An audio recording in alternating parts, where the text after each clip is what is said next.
the Dawgs Podcast with your hosts, Blake Reneker, Justin Charles, and Josh All.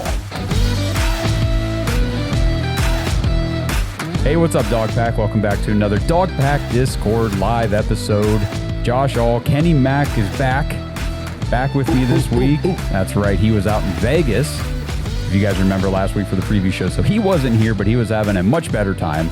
Kenny, we'll come over to you here in a second because I want to get some of your experience and let you talk about your trip to Vegas and all that kind of stuff. But before we do all that, I just want to remind everybody, first of all, if you're seeing my weird, awkward camera angle here on the podcast, it's because, I don't know, Discord won't let me use my real camera. So whatever. We are doing it the way we're doing it. If you want to be part of these Dog Pack Discord episodes in the future, the live shows, make sure you guys go to jointhedawgs.com, become an official Dog Pack member on the Patreon page, sync up with the private Discord. And right now through Sunday night, there's a Black Friday sale going on. So go over to Patreon, go to jointhedawgs.com, use code Black Friday, get 10% off your first month or your first annual membership, whichever way you choose to go.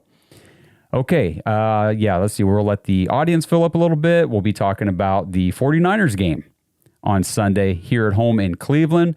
Shedeur Sanders gets his second start, first home start. We are going to talk about all of it. But first, Kenny Mack, talk about Vegas, man. How was it? And it was great. Obviously, I got to go with Blake and John the previous year. What a letdown, you know. I'll tell you one thing. When the Browns win, or if any team that wins against the Raiders, first thing that happens is Raiders fans, they get to go home. We can't go anywhere, so we have to go to the Strip. So when we were there last year, everybody was kicking rocks, and it was the worst thing in the world. Well, Raider fan, Browns fan, they were super realistic. We were both 2-8 teams, and no one was going to get after each other for the game. We were more like, man, what are we going to do next year? What are we going to do with our coaches and that kind of thing? But we ended up winning, and the Strip was amazing that night. I had a blast. F1 was just tearing down, so there was a ton of people in town. It was fantastic. But I'll get back to the tailgating portion. I didn't know what to expect because we kind of went through the True Fan Way last year, and they were at Mandalay Bay at one of the Mandalay pools. They had Joe Hayden and Josh Cribbs. They actually got us to go in the Palisade where a lot of the Raiders fans go. We went in there and we had a great time. We had Christian Kirksey there. Nice. They also had Kevin Mack there. We had a great time with Christian Kirksey. He was a really down-to-earth dude.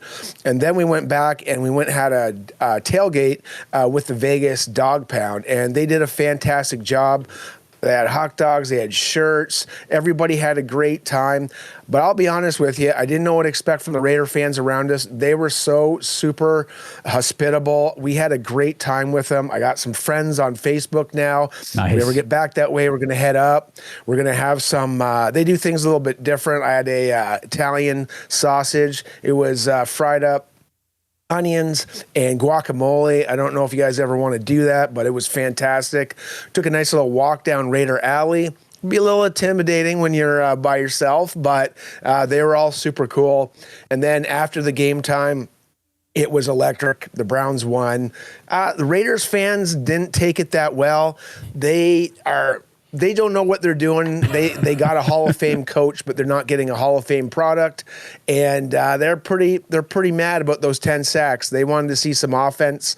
I'll tell you, listening to Fox Channel 5 News there, all week I heard them say they were going to whoop us, but we got to the quarterback. We got our 10 sacks, and Shedeur did enough for us to have a hell of a time.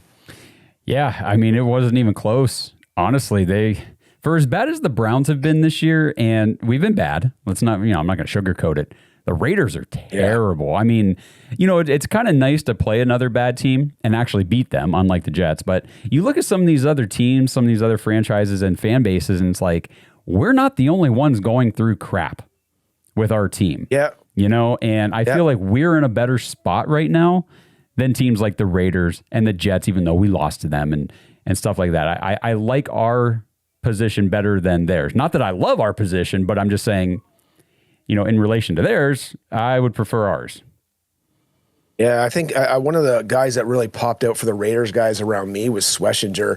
Number one, they're like, who's Schlesinger? So like they weren't getting his name right.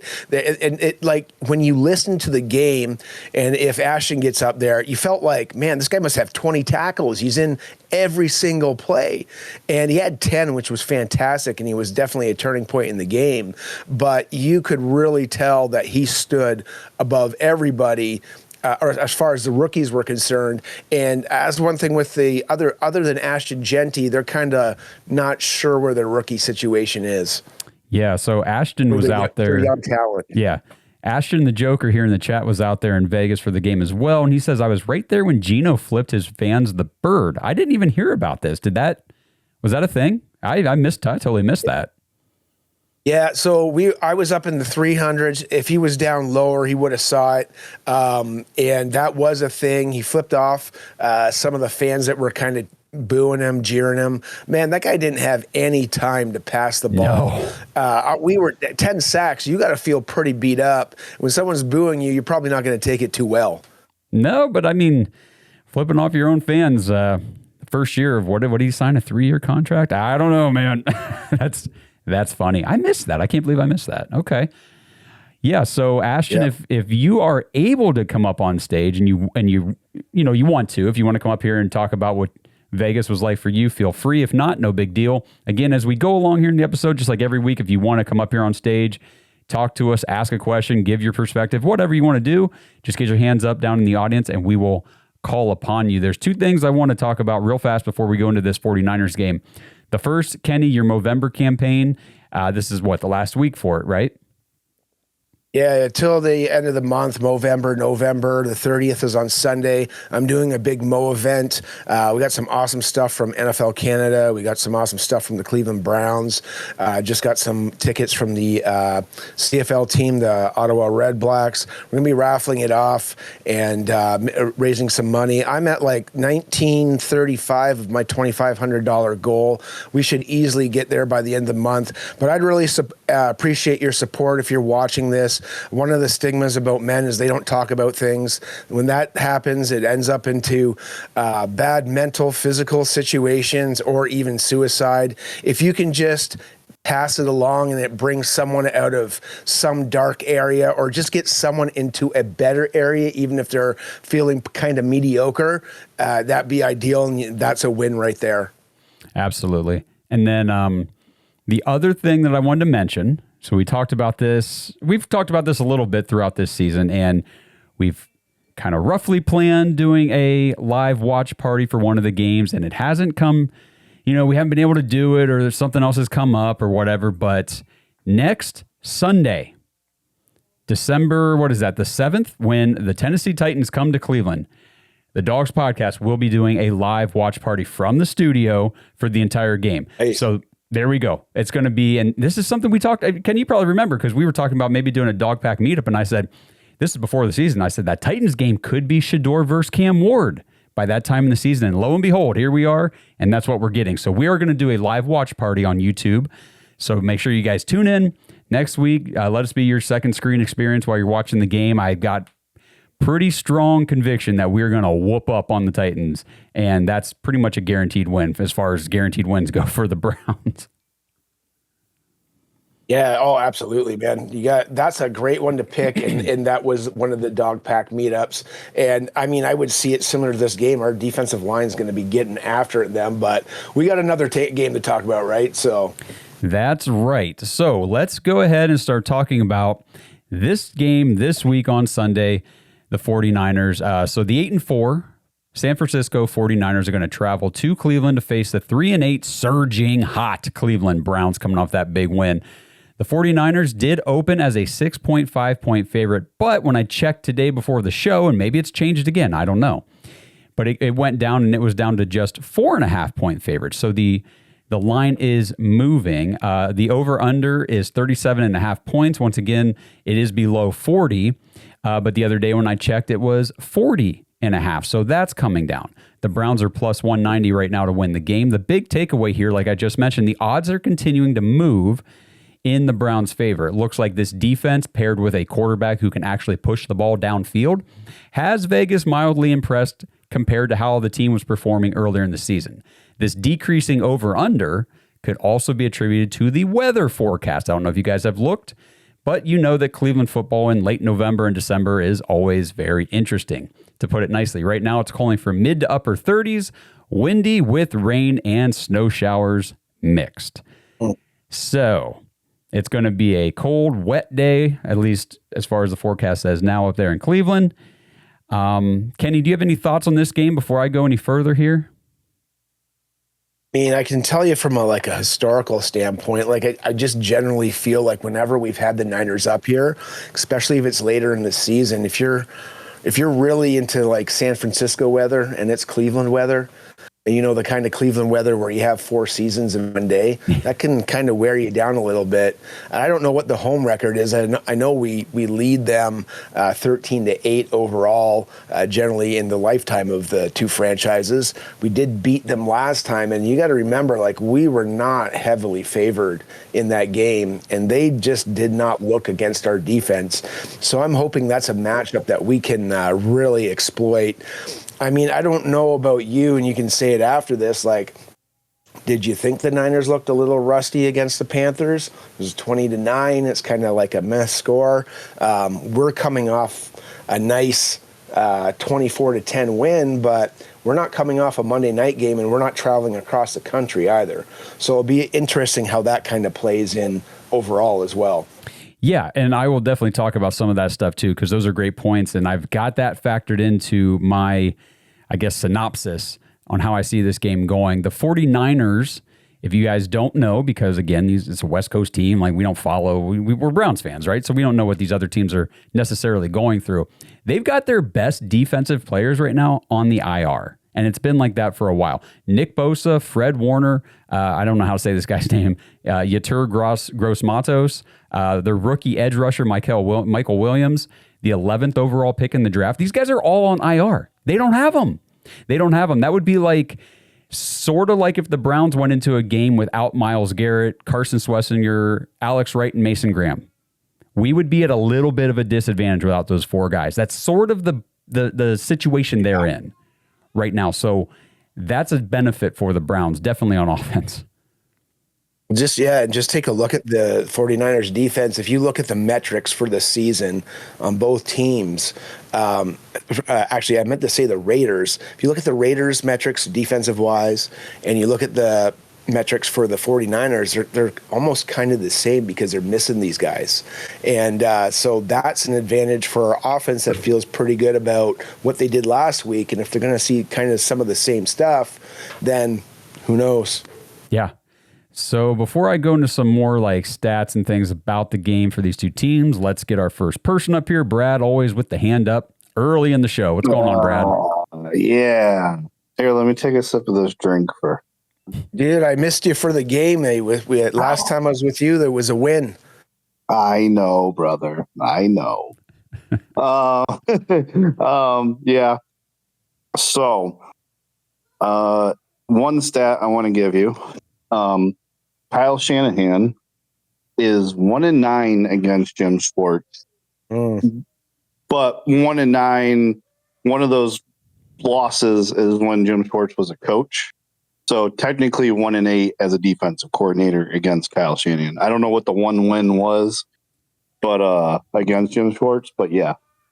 So Jim Schwartz has a good record against Kyle Shanahan. So that's something to be positive about, especially the way our defense is playing lights out currently. I don't like the weather. Though at the last game me and Kenny were at, the weather was kind of crappy and we did pretty well. So it was sideways cats and dogs, man. That's the way it would rain when it started off. It's the Alpha Dog uniforms. Not this week, but the next week it's against the Titans, and those are undefeated currently. And I was looking to go with the Titans game, but unfortunately I have a prior engagement, so I can't make it. I was going to go. Well, that's a bummer. Anyways, you don't want to get out there and get all nice and cold and wet. I mean, I don't mind if it gets us a win. Take one for the team. I like it. Yeah. So the 49ers, I think are in an interesting spot with us coming against us. Like you said, they played Monday. They got to travel out here. So they're probably getting here probably today, maybe Friday, somewhere in there. So they'll have maybe a day or two of practice because I don't know if they practice on Thanksgiving. I'm doubtful if they do. Maybe it's a short practice. But yeah, they'll probably be here Friday, get a day, maybe two of practice. So they're going to be pretty laggy. So that's something. Brock Purdy did not look good in the first half whatsoever. So that's something to look forward to. As far as their defense goes, yeah, they've been hurt, but they still have pretty decent coverage team. So that makes me a little wary because this was the first game we passed over 20 yards. And at times, there's been some throws that, both quarterbacks like to put in harm's way. So that, it's a factor to put in. Also, I liked how Shedeur looked on Sunday, but I want to be the sobering one that just because he looked good against the trash Raiders, he might not look as good against a great team like the 49ers. So just be wary. Just because you're happy now, the Browns have a good way to sober you up real quick. So yeah, just be wary of that. They're very good at that. I'm hopeful. Yeah, I'm hopeful for the kid. He showed me some good things. But our offense is still trash. I mean, we that screen pass to Samson was just like their defense was burnt out, and he just took a good line, and it was towards the end of the game, and it was great. He looked fast, but you're not always going to get those type of plays all the time.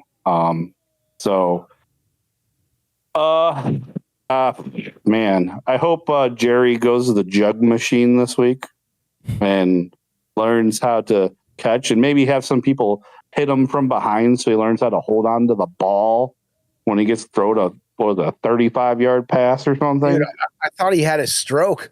I didn't know what the hell was going on. Like that was the weirdest thing I've ever seen. Or like it was literally like you played a Madden game and that was a Madden glitch, and it went for the pad instead of the. You know what I mean? Like, what the heck was that? Because at the time when that play happened, I had both the radio and the TV going. So the radio's a little bit before the TV. So it was like a weird echo effect. Like, oh no, he fumbled the ball. And I was like, wait, what? How did he fumble the ball? And I watched it and I was like, oh my gosh, come on, dude. In his press conference, what was that press conference today? He said, hey, I was just trying to make a play.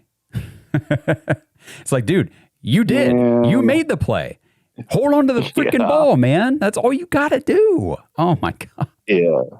Oh man. But yeah, I'm gonna stay. I'm gonna keep my expectations low still. Always. It gets me my feelings less hurt and my soul less hurt. And all I'm thankful for right now, since tomorrow's Thanksgiving, I am so thankful that the Browns are not playing on Thanksgiving to ruin my Thanksgiving if they just look like absolute trash, like they did on Christmas Day a few years ago when Baker decided to throw 2 pick sixes, another pick. 4 total. Basically, we had the game in hand most of the time, and he kept throwing interceptions. Yeah, I know. We should have won that game. That one was frustrating. Man, that was frustrating. Yeah. Don't bring it up. Don't bring it up. You got no frustration. All right, so hang on, Brad. I'm going to stop you right there for a second because, you're talking about being the sobering one on the expectations for Shedeur Sanders. And we could talk about Shedeur in general here if anyone else wants to come up too after Brad's done here and talk some more about Shedeur. But, I like what you're saying, and that's what I've been trying to say on the show here this week and on social media is he looked good. He looked good. He looked like he's got tools and things that can actually be used as an NFL quarterback. I haven't seen any of that with Dylan. I haven't seen anything to show me hey, this guy can actually be a starter in this league. Shedeur, I saw that. He is a rookie. Mm-hmm. He's going to have ups. He's going to have downs. There's going to be there. We have 6 games. Say he starts the rest of these 6 games. There are going to be moments where he looks bad. Like he's going to look really bad. And that's because he's a rookie. This happens to and we're just talking about Baker Mayfield here. Christmas Day, and that was his 4th season in the league. 4 interceptions on Christmas Day in a game that we could have won, should have won up in Lambeau on the road. It happens. This is the NFL. The opposing defense is all professional players trying to make you make mistakes. So I agree with you. Like, I think we need to temper expectations and not be in this like fantasy world where he's going to come out here and throw for 300 yards and 3 touchdowns and be perfect every week. Like, that's not going to happen. But what I want to see is I want to see consistent development. I want to see him continue to step up in the pocket, get rid of the ball instead of taking sacks. That was great last week. He did a great job. I want to see him continue to go through his progressions, read the defense, make the right decision on throws. He's not going to do it every time. He's going to put the ball in harm's way. It's going to happen. Yeah. But I want to see more times than not good decisions, better decisions. I want to see the improvement because I really do think this kid's got that potential to be the guy. This episode is sponsored by DraftKings Sportsbook. Browns fans, do you know about the 3 T's of Thanksgiving? Turkey for eating, table for gathering, and touchdowns for winning. With DraftKings Sportsbook, an official sports betting partner of the NFL, every touchdown could bring you closer to cashing in before dessert. With DraftKings Sportsbook, all the action's in your hands. First touchdown, anytime TD, live bets, every play, every snap, every game counts. When the games get good, the bets get better. Here's the best part. New customers bet just $5, and if your bet wins, you'll get $200 in bonus bets instantly. So when touchdowns happen, we feast. Download the DraftKings Sportsbook app and use code BROWNS. That's code BROWNS. Bet $5 and get $200 in bonus bets if your bet wins. In partnership with DraftKings, the crown is yours. Gambling problem? Call 1-800-GAMBLER. In New York, call 877-8-HOPE-NY or text HOPE-NY 467-369. In Connecticut, help is available for problem gambling. Call 888-789-7777 or visit ccpg.org. Please play responsibly. On behalf of Boot Hill Casino and Resort in Kansas, pass-through of per-wager tax may apply in Illinois. 21 and over. Age and eligibility varies by jurisdiction. Void in Ontario. Restrictions apply. Bet must win to receive bonus bets which expire in 7 days. Minimum odds required. For additional terms and responsible gaming resources, see dkng.co/audio. Limited time offer. You know what I liked about the dude is like that we went to this game, and what did we really want? We wanted to see the deep pass. We didn't want to see him take like these crippling 20-yard sacks, and we wanted to see some bootleg. And we saw all 3 of those things, and he performed really well with it. The coaching staff made some decisions to do what was ailing, or to cure what was ailing this offense, and the pair, the coaching staff and Shedeur, figured something out to put enough points for us to win the game. Mm-hmm. So I'll leave you guys with this question, and I know it doesn't really apply to Kenny technically, but what is your guys' favorite Thanksgiving dish? Because mine is stuffing with gravy on it. But what is your guys'? So in Canada, the winter comes faster, so we just have a shorter season. So we have Thanksgiving the second Sunday of October. Oh, okay. That's how it rolls. And but I love pumpkin pie. And I'm putting some cream on that, or I'm getting apple pie and putting cheese on that. Yes. That's good stuff too. Mine is a very good green bean casserole.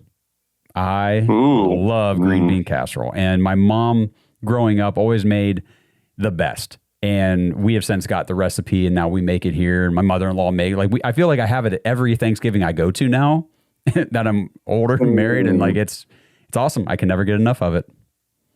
Man, Colton, you never heard of apple pie and cheese? Bro, I got that from the States. That's not my invention. I got that from the U.S., bro.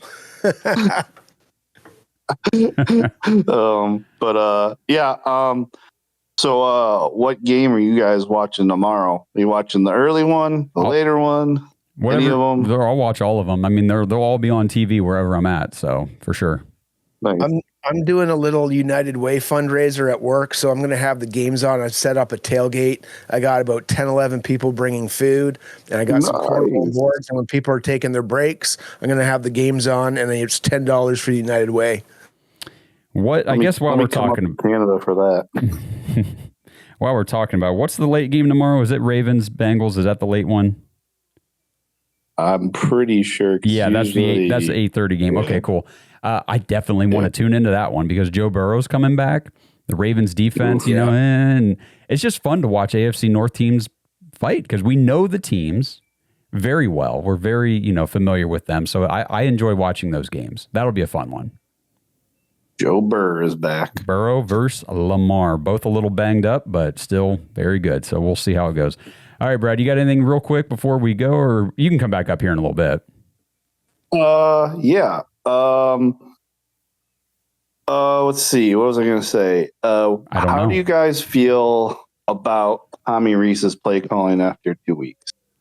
I'll go back down. I'll be real quick on this one. We have more points with him calling games than we do without. Now, if we had an offense that was great and he called maybe the way it is, I'd be a little different. But I'm taking a look at these PFF numbers of all our players, and the fact that we've got more points than we did previous, I'm okay with it. And I know there's a lot to be made about the Wildcat, but I don't know if you guys watched him in college. He likes the Wildcat from the goal line, especially under 5 yards. Yeah, we were talking about that in the Discord today, and I said, I don't know why people are getting upset about the Browns running the Wildcat on the goal line. It works. We've scored 4 touchdowns that way. I'm pretty sure we're 4 for 4. I don't think anybody stopped us doing it yet. I don't know. All that's a bunch of malarkey. I'm tired of hearing about it. The point of the game is to score touchdowns. And as long as we can do it, I don't care how it comes. Score the freaking touchdowns. We are not a fan base that can be picky on how we score those touchdowns. The thing with Tommy Rees, I guess we can talk about real quick. Did you see, it was Ken Carman, I think, today on 92.3, The Fan was talking about Tommy Rees is the odds-on favorite to land the UCLA head coaching job. So he was the last time too. Okay, right? So I mean, I thought we were going to lose him before we got him, and he would call a great college game. So who knows? I mean, there's enough haters. They probably say see you later, but the guy's so new to the league, he might be worth something. You know what I mean? Yeah, and I know he's been very well regarded by some pretty significant coaches and things like that. But I don't know. My problem with the offense right now, and this is a longer conversation for another day, but if the Browns keep Kevin next year, which I'm sure they probably will, I want a new offense. I don't want Kevin's offense at all. I don't want it. I don't want this scheme. I don't want this system. I want a new person to come in here and implement their offense. I just want him to be a head coach and see what we can do, because I've talked to Jake Burns from Browns Film Breakdown about this enough. How when it's Kevin's offense and he's the one running the show, calling the plays, it's just stale. He doesn't adapt, he doesn't adjust, he doesn't change. And that's been a theme for years now. And at this point, I don't see it changing. You know what I mean? We've got enough sample size now. You had the Texans calling his plays basically. And yes. We got railroaded, and we've been railroaded ever since. Yes, good point. I'm glad you said that. Yeah. So Kenny's referring to the playoff game in 2023 when we got butchered down in Houston. And you're right. The Texans defensive players were calling out what our plays were going to be on off. They knew what we were running before we ran it. That's the kind of stuff that I just want to get away from that. I just want to go. And I've said all along, I like Kevin as a person. I like him as a coach. I just don't know offensively if he's going to be the one running the show. I can't do it anymore. On the offense, it's bad. It's just bad. Let's see. Gage says maybe bring back Alex Van Pelt. The offense hasn't been the same. Has not been the same since we got rid of Alex Van Pelt. So there might be something to that. Bring him and Callahan back. Hey, I would be all for that, along with some new freaking players on that side of the ball. All right, so let's get back to this 49ers game real quick. If anybody else wants to come up and talk, get your hands up down there in the audience. I wanted to say this. Myles Garrett now has 18 sacks on the season. The 49ers defense has 13 combined. So he's got 5 more himself than the 49ers do. The 49ers actually had the fewest amount of sacks in the entire NFL. The Browns have the second most at 42. So to me, that says Shedeur Sanders, this is a game where you cannot take sacks against a team that doesn't get sacks. It's the worst team in the league getting sacks. So that's something I'm going to be watching for too. Can you take advantage of something that they do poorly. Well, and they're going to want to take advantage of the defensive line. The defensive line right now, you have the 110th rated defensive tackle at 128, and you have the 108th, right? So if we look at our interior, they're rated in the 40, 21st, and 13th of the 81 81 positions for guard, 21st, out of 38 for centers. So we always have an advantage up in the middle, and everybody knows that, right? But that's a real advantage and a real discrepancy for us. If you're going to take advantage of the run, which Tommy Rees does, I know why you guys don't like him, because when he goes for the run on first down and it's 1st and 2, what have you seen so far? He's exactly like Kevin. He goes to the run again. Please get some play action pass, push it down the field. But the one thing I didn't notice when I looked at the passing chart is we were either between 1 and 10 at the line of scrimmage, or we had 3 bombs that were 20 yards of field. We had nothing in the intermediate of the field. In the intermediate part of the field, their linebackers are just mid. They're like 61 out of 83. They've got one great safety, Brown. He's 74.4 rating, but the rest of the guys are in the 50s. Sorry, one guy's in 63. But that's something we should take advantage of with our guys and the way that, Sanders was moving.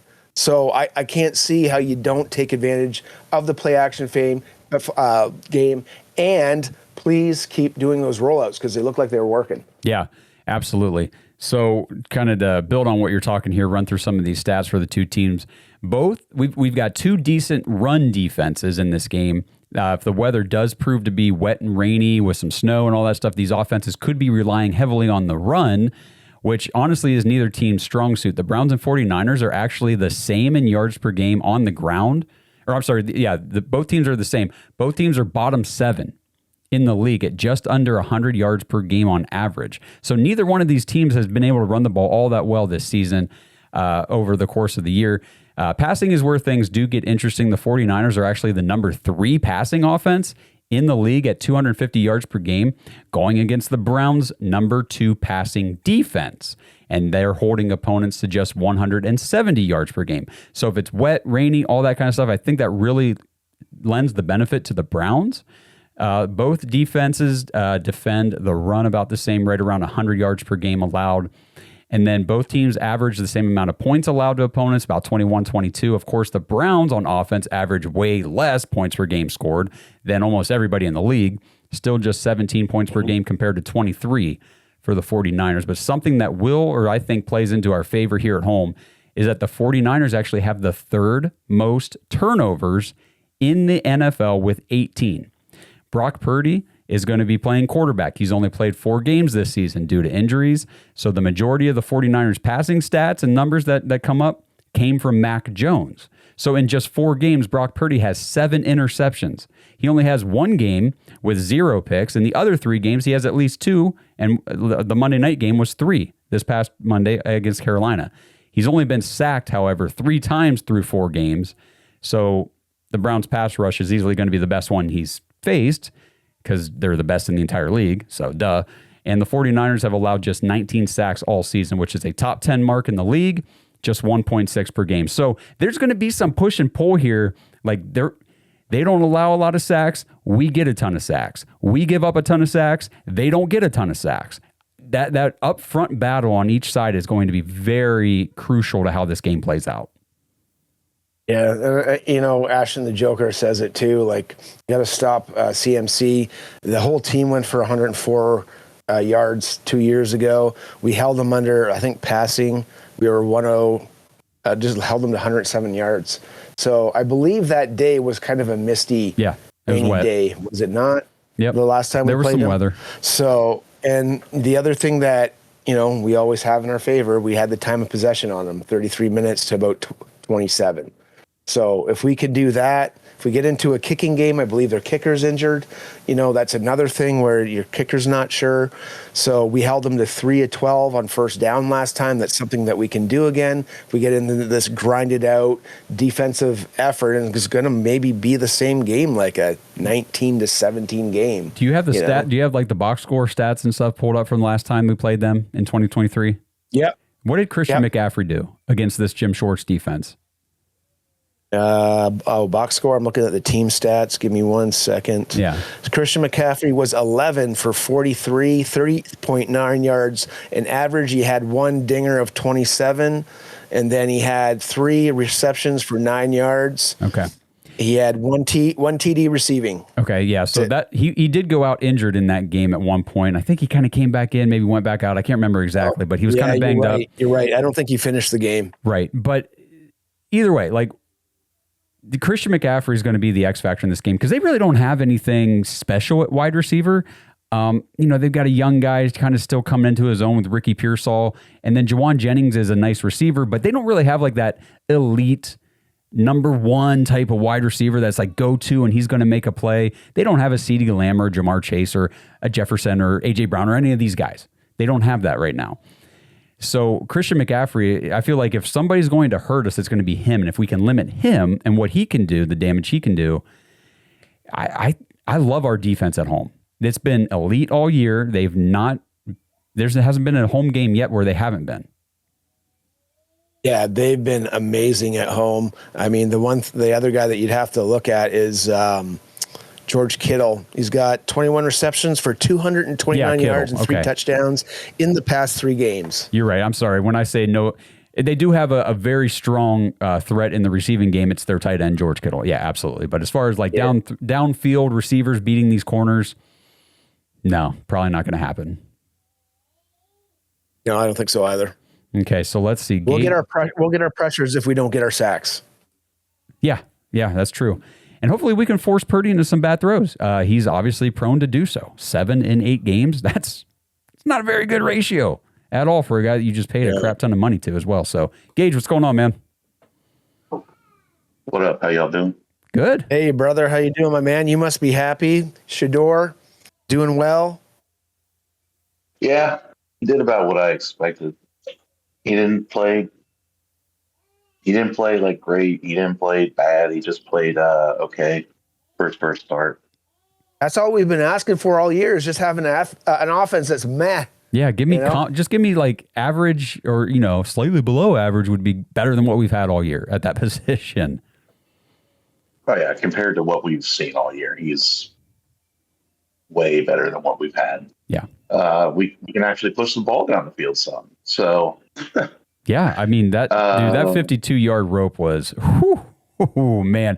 I mean the reaction, like Myles Garrett, like his jaw hit the ground, and then Isaiah McGuire just chest bumped him, like, dude, that was sweet. It's like I was on my feet in my living room watching that throw. I almost fell out of my section. I was like, and you know what? I was so used to like throwing the ball this year. When he first launched out, I was like, oh.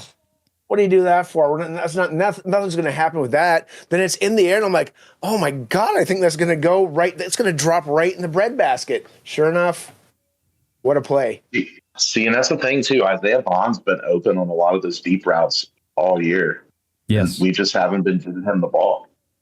Now, finally, we got somebody that's not afraid to throw it down the field. Not afraid to, and sure, Josh, capable of it. Me saying that about a million times this year that he was open. Like Joe Flacco's missed him, Dylan Gabriel's missed him.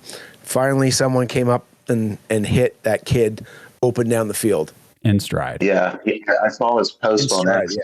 I saw his post on X the other day, Isaiah Bonds, and he was like, "Thank you, God." And I'm like, "Yeah, you better be." Yeah, no doubt. But yeah. But yeah, so for this week, you said it's going to be bad weather on Sunday. Well, let's see. Obviously, I want them to take the guardrails off on him more this week because obviously that's what they were doing this past week against the Raiders. Obviously, I want to see him still be on the run because to me, that's just where he's best at, on the move, get him outside the pocket. Keep it balanced. Try to get Judkins hammering it up, and get Samson more involved because obviously, get him the ball in open spaces. You can see what he can do. Yeah. And then, rely on Fannin. Young quarterbacks tend to rely on their tight ends. And hopefully our receivers end up finishing their routes down the field and don't stop Cedric Tillman, Jerry Jeudy. No kidding, man. Yeah, because I could see that end up turning into a turnover because they just stop running. Yeah. I think they asked that in the presser after the game. I can't remember how Stefanski addressed that. I saw it something on some presser somewhere, but that's a great point. That is mind blowing that they're doing it this late in the season. Like, dude, what are we doing? So I said this on Sunday. That's been a problem with Cedric Tillman since his rookie year. If you remember, whenever he didn't really get a whole lot of run early in his rookie season, and then toward the end, and that was 2023 when Joe Flacco came in here. And I remember multiple times watching those games that last stretch of the season, Joe Flacco being pissed off at Cedric Tillman, doing the run your route, finish your route, go the right, like getting in his face after a play because he just either doesn't know what he's doing or he's not running the full route. And the fact that it's still happening, it's worrisome to me. And I don't understand how Chad O'Shea still has a job, honestly, with the way our wide receiver core has performed for the last 6 years. He hasn't done anything as far as development, anything good with the receivers. Like, they're not crisp. They don't separate. They don't finish the routes. Nothing's been developed. No. And maybe the development wasn't there with the guys that they had, but there's just been no progress with that receiver core. And it's been super frustrating. It's part of the reason why I love when you guys say just pick the 2 best receivers this year with whatever picks you have, and let's make it work. And let's not make it work with that guy. Yeah. Yeah, because the odds of you missing on both are highly unlikely. Right. Yeah. And if you hit on both, now you get yourself a wide receiver core. And whenever I say, and this is another thing that drives me nuts about people online, when I say use both first-round picks on wide receivers, I'm not saying don't add anybody onto the O-line for next year. We've got a second-round pick that's going to be early second-round pick, a third-round pick that's going to be early. We got free agency where we can go. The thing with wide receivers, you're not going to get an elite wide receiver, an alpha wide receiver one outside the first round. You're not going to do it. You either have to trade for those guys or you have to draft them in the first round. I know there's some examples out there. People will be saying, well, what about this guy or that guy that, was a second round, third, fifth, whatever. You really think the Browns are going to find an alpha wide receiver outside of the first round? The Browns? Come on. The track record of wide receivers is so bad. You have to take the obvious guys in the first. If they would have listened to Josh 2-3 years ago, he did a whole episode on Puka Nacua. And everyone thought he was crazy, and guess what? Who's one of the better receivers in the league right now? And nobody knew who he was. Yep. That's why you got to tune into the Dawgs podcast, boys. That's right, Kenny. Girls. Thank you for the call out. This episode is brought to you by Bodden Sports. Browns fans, Bodden Sports is your one-stop shop for all your athletic gear. Bodden started out perfecting and manufacturing the best balls in the business. Yeah, if that sounded dirty, that's more about your mind than my words. But hey, it's true. Baseballs, softballs, footballs, basketballs, volleyballs, soccer balls, you name it, and Bodden has engineered the highest standard sports balls available. And now they offer more than just sports balls. If you got kids playing baseball or softball, Bodden has batting gloves and bats to go along with both game balls and training balls. If you're into basketball, Bodden makes basketball specifically for indoor or outdoor use. Heck, Bodden even has all the equipment you need for pickleball, which is one sport that I hear everyone is playing and yet I still never have. And I need to fix that soon. But don't miss the backyard games section of Bodden's website where you can order everything you need for this upcoming outdoor season. Pool balls, backyard volleyball nets, croquet, bocce, horseshoes, cornhole, and more. Right now, you can get 10% off your entire order at Bodden Sports, BADEN Sports.com/dogs, DAWGS, and use promo code DOGS when you check out. That's 10% off all the top quality sporting gear you need this season. BoddenSports.com/dogs.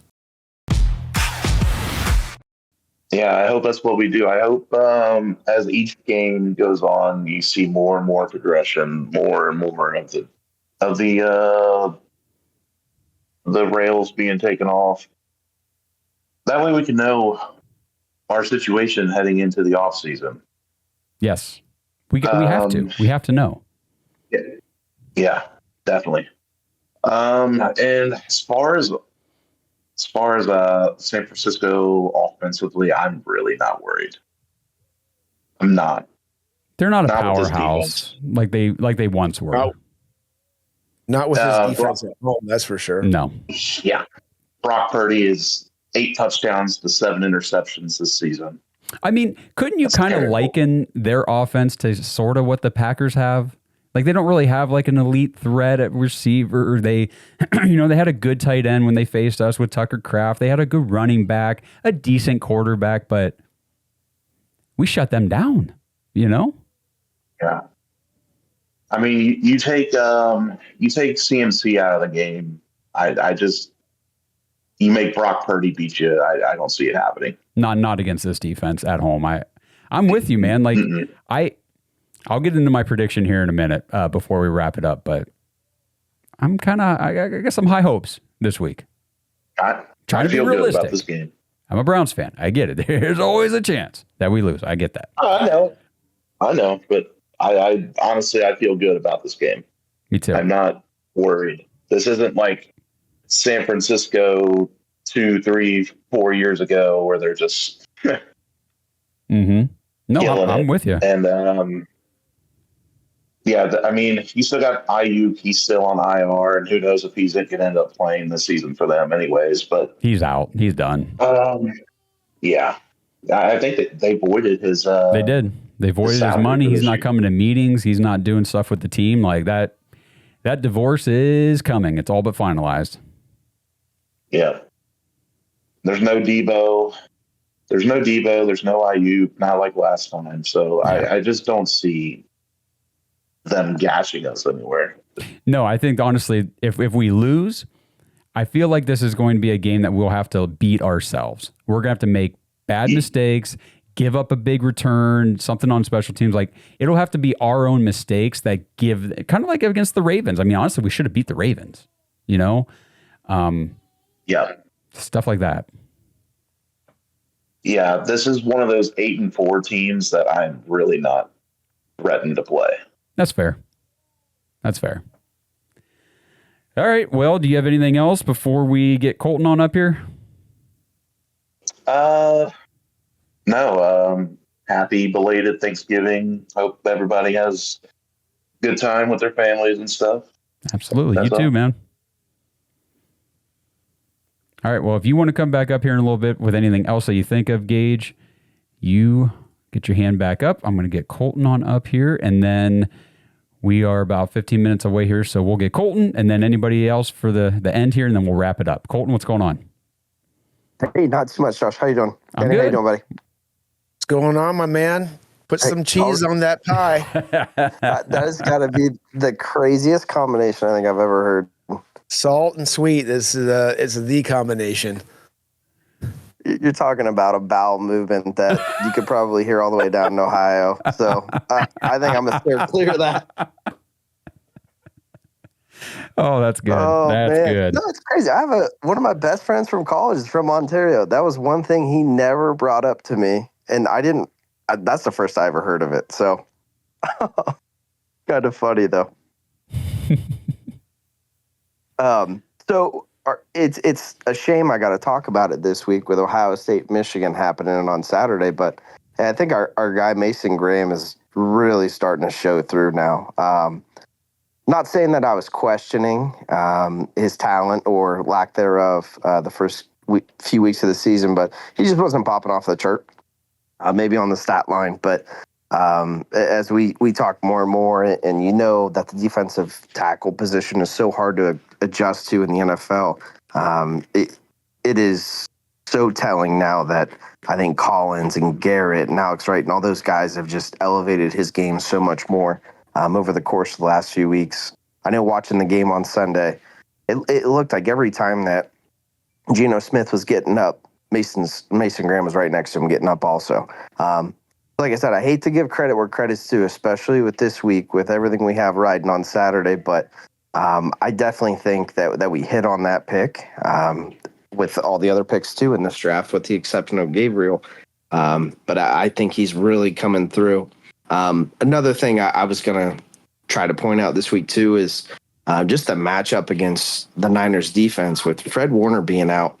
I mean, that is such an advantage for us because he's the quarterback of their defense, perennial All-Pro, and him not being able to diagnose and call things out.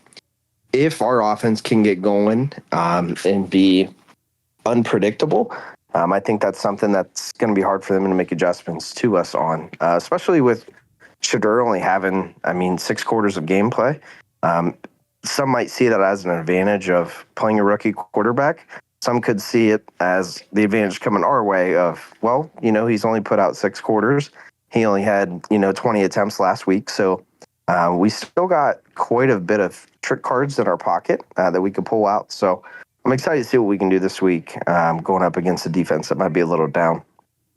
I agree with you. I think it's the opportunity is there for sure. And you're right about the rookie quarterback thing because what you saw 2 weeks ago is not what you saw last week. What you saw last week is not what you're going to see this week because he is still learning and developing and growing. There's going to be new things that he's going to be able to do, 2-3 weeks from now that this week there's no way you could see it because he's not ready for it yet. He doesn't understand whatever it might be, but it's coming. Like he's going to continue to develop. I firmly believe that.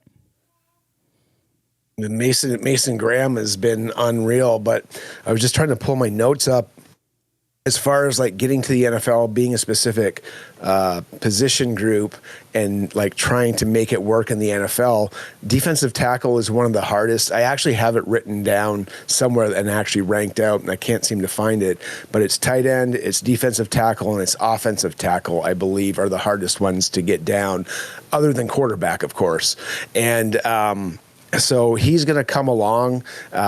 His burst up the middle, being the size that he is, some people thought maybe he might be a little smallish, but I had a chance to talk to Michael Dean Perry, and Michael Dean Perry would say, where your rate is, like your weight is, and how you get off on the ball determines your steps forward.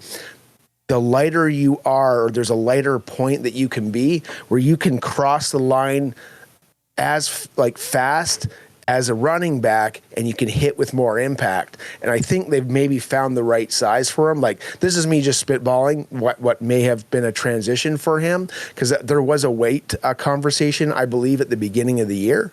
And I think that's what may have worked for him. The other thing is Michael Dean Perry just said he's good, and just hasn't shown through yet.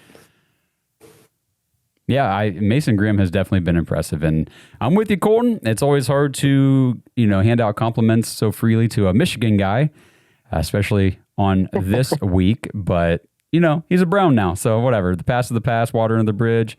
I just hope we can freaking beat them for once. This is getting embarrassing. Oh man, it always makes me so nervous. Yeah. Just because Ryan Day has never had their number, so I don't know. I'm nervous, and everybody keeps telling me, especially my one buddy that I work with, he is the biggest Michigan homer, but he's like, if we would have just played an FCS or a MAC school instead of playing Oklahoma and taking on a hard matchup, we'd be in the playoff rankings right now, and da-da-da-da-da. We could still lose to you guys and still make it, so I just hope we go out there and beat them by 3 scores, put the naysayers to sleep, and onward and upward to Indiana. Just use your strength in the receivers and just get it down the field and blow them out. Yeah, exactly what we didn't do last year. Yeah. Exactly. Well, that was Chip Kelly. I don't know what happened there, but talk about a surprise. I guess I shouldn't be surprised that he got fired just because of the lack of production that they've had this year. But then again, I am surprised because I thought, maybe he learned from his mistakes and he came back and he would have done things a little bit differently moving from the college to the pro level, but he has not at all. That translation is not there. And I'm sure he's going to find his way back in college, whether OC or a head coach somewhere. But I think that was his final audition for an NFL coordinator position. Yeah, honestly, I was surprised he got that one this year. I was. It's like, okay, give it a try, Pete Carroll, but didn't work. I think you or I could have called plays for that Ohio State team after that Michigan loss and put people in a good position. They were fired up. They were ready to go. They did not need motivated. They knew what was on the table for them. So the amount of talent they had on that team, like I said, you or I could have probably called plays and done well there, but no, it's kind of crazy. The other thing I was going to point out this week is special teams. If we can stack these special teams weeks together, whether it's making kicks, finding positive return yards with Larverdane, really, really liking what I'm seeing with him too. That's just such a phase of the game that people forget about.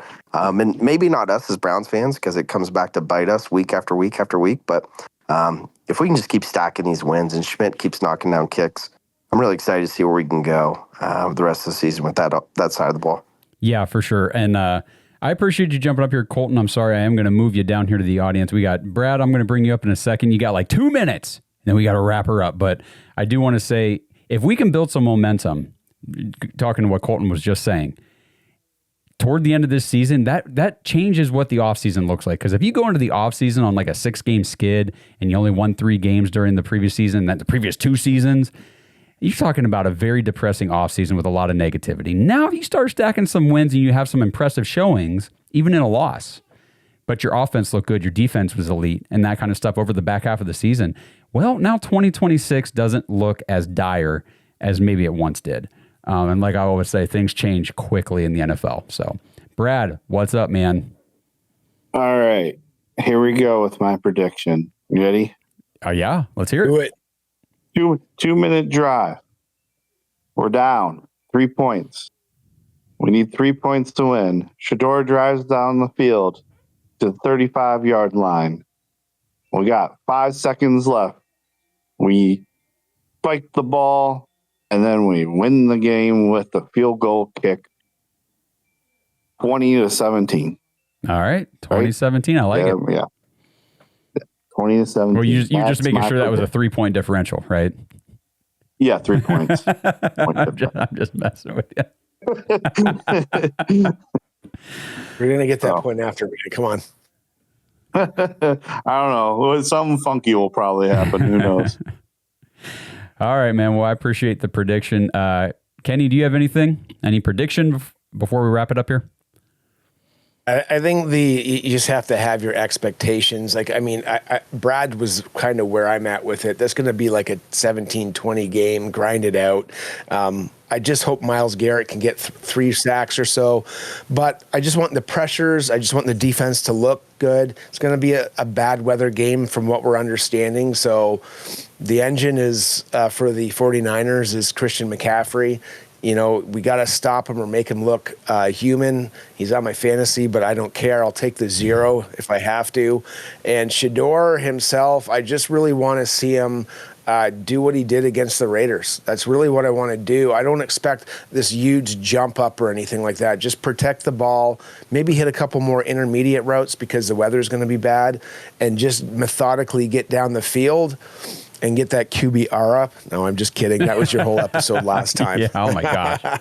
Oh, one thing I couldn't find, I just ran out of time. I think we're going to be in a lot of 12 personnel.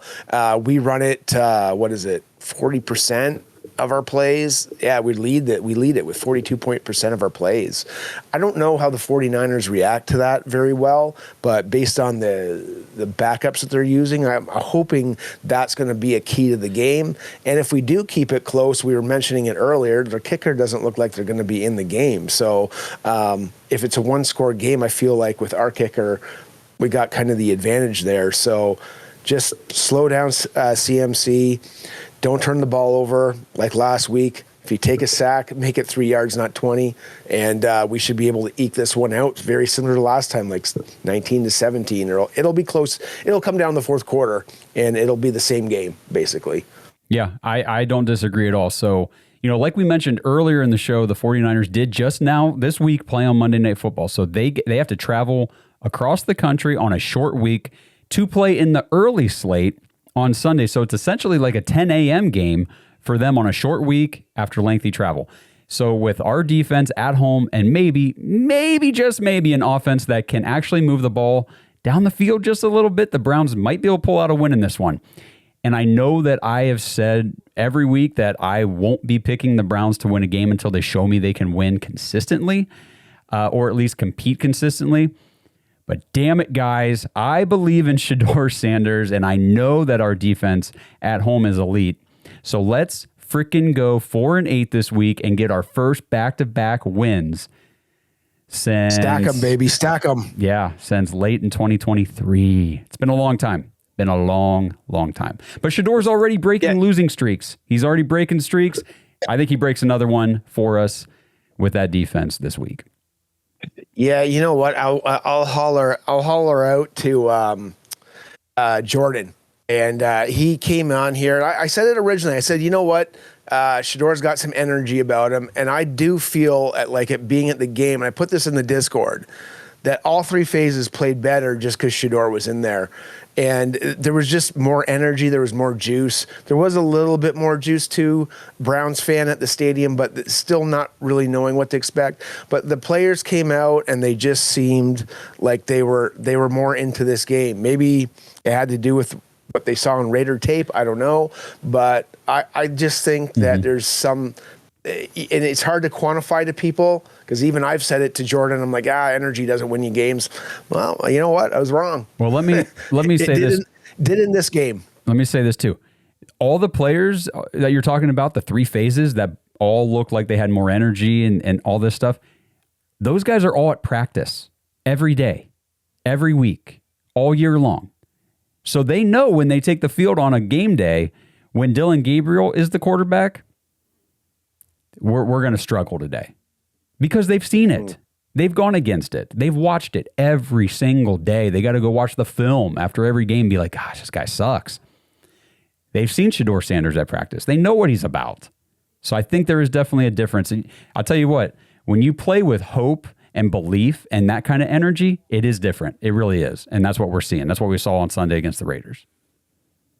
100%. The defense, I can tell you for sure, they believed they were going to win that game. The way that defensive line was handling business, and it just made everybody else's life easier. Yeah, and they were almost playing as if they didn't care. Like, hey, you know what? If they happen to get lucky and break a big one here and maybe score, we don't care. We're still going to beat them. Like, that's the kind of belief I'm talking about, where you have enough, confidence in not just your ability on the defensive side, but also your counterpart on the offense to help you. Yeah. You know what? And I guess maybe that's something that Shedeur oozes when he's on the field, because I don't feel when he's on the field that he has any nervous energy. He just kind of things don't work out. He just kind of shrugs it off and it's back to the drawing board, back to work. Yep. All right. So Gage got his hand up. All right, Gage, we'll get you up here one last time. What's up, man? I was just going to agree with you all. I expect this Sunday it's going to be very loud. Yes. Very loud. You might even see a sellout. I don't know. But yeah, the confidence thing, everybody feeds off of that. If you've got a confident leader in your room, on your team, it's contagious, like Jarvis Landry said. Yeah. Yeah, you're right. But that weak shit in here. Yeah, that's right. But yeah, you definitely saw a difference watching the game on the energy of the team. So, as long as we just take care of the ball and stuff, I think we'll be all right. I think so too. I do. All right, man. Do you have anything else real quick before we wrap it up? Nope. That's all I've got. All right, man. Well, appreciate you as always. Happy Thanksgiving to everybody out there. So tomorrow's Thanksgiving. If you're watching it today, if you're watching tomorrow on Thanksgiving or after, doesn't matter either way. Have a great weekend, holiday weekend with your friends, your family, your loved ones, everything. Enjoy some great football. Like I said the other day on the show, Thursday's a great slate for the NFL. You got the rivalry games, a lot of them on Saturday for college football. The big one is obviously the game, Ohio State, Michigan. And then, of course, Shedeur Sanders' first home start in Cleveland against the 49ers on Sunday. It's going to be a great weekend. Happy Thanksgiving once again to everybody. Hope it's wonderful for you guys. We'll see you on Sunday night when we do our reaction show following the game at 8 o'clock on YouTube. Kenny, anything before we go? Happy Thanksgiving, guys. Have a blast. Happy Thanksgiving to my family down in Dallas. and all my Browns backers around the world. Yeah, absolutely. So we'll see you guys Sunday night, hopefully after a victory against the 49ers. Thanks for listening to another episode of the Dawgs Podcast. Make sure you subscribe on YouTube and follow us on Twitter at the Dawgs Podcast. Get your thoughts on the show at thedawgspodcast.com.